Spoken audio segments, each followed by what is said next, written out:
This video is sponsored by Fanta Premier. Get team lineups, live scores, injury updates, FPL stats, and even create leagues to compete with your friends online, all in one place. Download it for free on Android and iOS using the link in the description.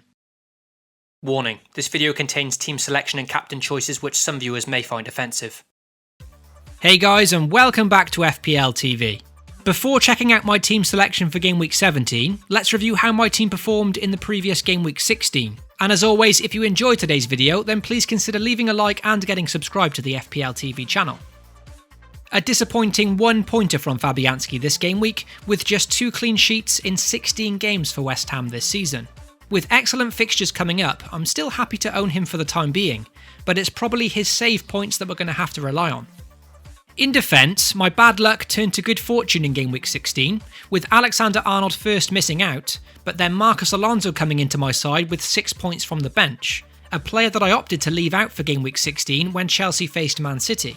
This shows the importance of having a strong 15-man squad and a playing bench in FPL during this busy winter schedule. In midfield, Ryan Fraser also came in off my bench with 2 points for the injured Callum Wilson. But to be fair, I didn't expect much from either of my Bournemouth players this game week, as they faced a defensively sound Liverpool. Richarlison got me a goal though, as did my new signing Robert Snodgrass on his debut. I brought in the budget Snodgrass for Eden Hazard last week to free up some cash, so at least he was able to cover Hazard, which softened the blow of the Belgian getting 2 assists against Man City.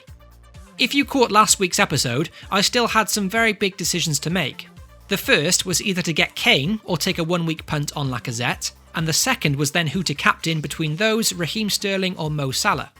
Ultimately, Kane or Lacazette didn't matter in the end, with both of them returning an abysmal 1 point, but I opted for the 1-week punt on Lacazette, which failed miserably.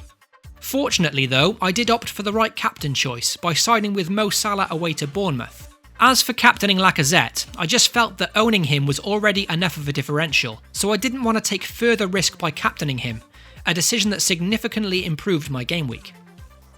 So, Game Week 16 saw me earn a total score of 85 last week, my joint best score this season. It was nice to get the captaincy choice right for a change, having already missed big scores from Hazard and Sterling in earlier game weeks. This score now gives me an overall tally of 1020 points, and gave me a green arrow up to 12k in the rankings. So let's move on to Game Week 17 now, and check out my transfer plans and team selection for the upcoming weekend. As discussed in my previous video, getting in Lacazette was likely going to be a 1-week punt at home to Huddersfield. Had he scored a few goals there, it may have been difficult to drop him now, especially considering Arsenal's kind run of upcoming fixtures. But after getting just the 1 point, being subbed at half-time, and perhaps being slightly out of favour, I don't feel too bad about ditching him already. The bottom line is, I need a Spurs player for their home game against Burnley next, and with Harry Kane set to be a very popular captain choice this week, I'm very keen to continue with the plan and bring in the Tottenham hitman for Game Week 17.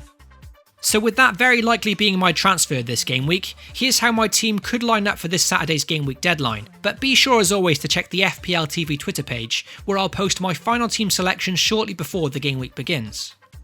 Once again, the difficulty this week is choosing who to play and who to bench, with all 13 of my outfield players looking decent options this week. As it stands, I'm thinking to play a back 4 for Game Week 17, with Alonso coming back into the side. Alexander-Arnold is a slight injury concern, so I'll be waiting for more info on that one in the next few days. The player I'm currently undecided on is Matt Doherty, as playing him means I'll have to bench Ryan Fraser, but Doherty has been in incredible form the last few weeks, so it seems very difficult to bench him, especially at home. And with Wolves and Bournemouth playing each other this game week, I'm not sure I want to have all 4 players invested in that one game.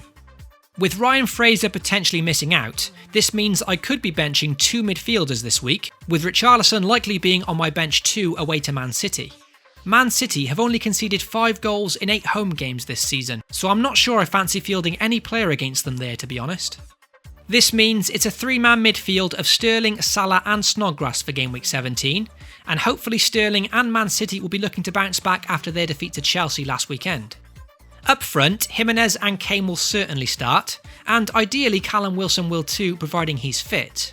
But if not, at least I've got a decent bench to potentially come in for him. If I am to field this 4-3-3, then as mentioned, my bench will look very strong this week, with Fraser and Richarlison potentially missing out, as will Wan-Bissaka at home to Leicester. So let me know in the comments below if you think I should play any of these three over the players currently in my starting 11. With Harry Kane likely coming in as my one free transfer, at least the captaincy choice will be straightforward this game week, because if Kane does come into my side, then I'll certainly be giving him the captaincy against Burnley. So that's how my team will likely line up for game week 17. As mentioned, I'm pretty set on the transfer plans, but it's my starting 11 that could change. So be sure to come on over to the FPL TV Twitter page in case I decide to switch things up before the deadline. Hopefully you enjoyed the video, and if you did, be sure to drop a like and get subscribed. FPL responsibly, and I'll catch you all in the next one.